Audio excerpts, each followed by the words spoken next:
ഒഡീഷയിൽ നിന്ന് പുറത്തുവരുന്ന വാർത്തകൾ ആശങ്കാജനകമാണ്. ഒഡീഷയിൽ BJP സർക്കാർ വന്നതിന് ശേഷം അവിടെ നടക്കുന്ന മോബ് ലിഞ്ചിങ്ങിന്റെ കണക്കുകൾ വലിയ രീതിയിൽ കൂടിയിട്ടുണ്ട് എന്നാണ് പുറത്തുവരുന്ന റിപ്പോർട്ടുകൾ സൂചിപ്പിക്കുന്നത്. പശുക്കടത്ത് ആരോപിച്ച് ബലാസോറിൽ ഒരു യുവാവ് അതിക്രൂരമായി കൊല്ലപ്പെട്ടു.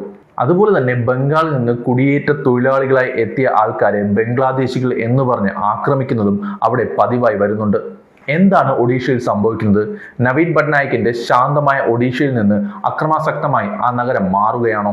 പിക്കപ്പ് വാനിൽ കന്നുകാലികളെ കടത്തിയെന്ന് പറഞ്ഞ് 33 വയസ്സായ ഷെയ്ഖ് മകരന്ദിനെ കുറെ ആളുകൾ തടഞ്ഞു നിർത്തി ജയ് ശ്രീറാം വിളിപ്പിക്കുന്നു. അതിനുശേഷം അതിക്രൂരമായി അദ്ദേഹത്തെ മർദ്ദിച്ച് കൊല്ലുകയും ചെയ്യുന്നു. ഇത് ഒറ്റപ്പെട്ട സംഭവമല്ല. ഒഡീഷയിൽ മോഹൻ മാഝി സർക്കാർ വന്നതിന് ശേഷം ഇവർക്ക് കിട്ടുന്ന പിന്തുണ പലപ്പോഴും ചോദ്യം ചെയ്യപ്പെടാറുണ്ട്.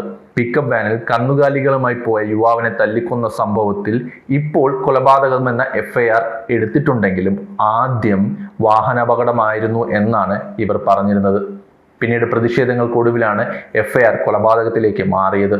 സംബൽപൂരിൽ 20 വയസ്സായ ഒരു യുവാവിനെയാണ് തല്ലിക്കൊന്നത്.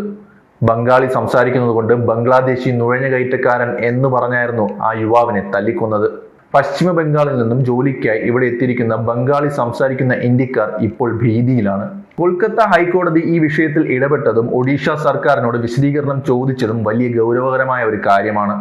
തൊഴിൽ തേടി വരുന്ന ഇതര സംസ്ഥാനക്കാരായ തൊഴിലാളികളെ സംരക്ഷിക്കേണ്ട ചുമതല സംസ്ഥാന സർക്കാരിനില്ലേ എന്നാണ് ചോദ്യങ്ങൾ ഉയരുന്നത്. കുറ്റവാളികൾക്കെതിരെ കർശനമായ നടപടി ഉണ്ടാകുമെന്ന് മുഖ്യമന്ത്രി പറഞ്ഞുവെങ്കിലും പശുക്കടത്ത് ആരോപിച്ച് നടത്തുന്ന റെയ്ഡുകൾ ഇതിന് വലിയൊരു കാരണമായി മാറുന്നില്ലേ എന്ന ചോദ്യവും ഉയരുന്നുണ്ട്.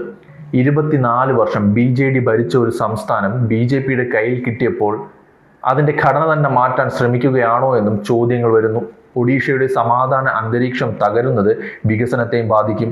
ID കാർഡുകൾ നോക്കി അതിലെ പേരുകൾ നോക്കി മനുഷ്യരെ തല്ലിക്കൊല്ലുന്ന പ്രവണത നിർത്തലാക്കണം. ഇത്തരം കുറ്റകൃത്യങ്ങളെ രാഷ്ട്രീയ കണ്ണടകളുകൊണ്ട് കാണാതെ കൃത്യമായ ശിക്ഷ നൽകാൻ ഒഡീഷ സർക്കാർ തയ്യാറായാൽ മാത്രമേ ഇതെല്ലാം നിൽക്കുകയുള്ളൂ. അതുവരെ മുസ്ലിമുകളും ബംഗാളിൽ നിന്ന് വരുന്ന ബംഗാളി സംസാരിക്കുന്ന മനുഷ്യരും ഭീതിയിൽ മാത്രമേ ഒഡീഷയിൽ കഴിയുകയുള്ളൂ.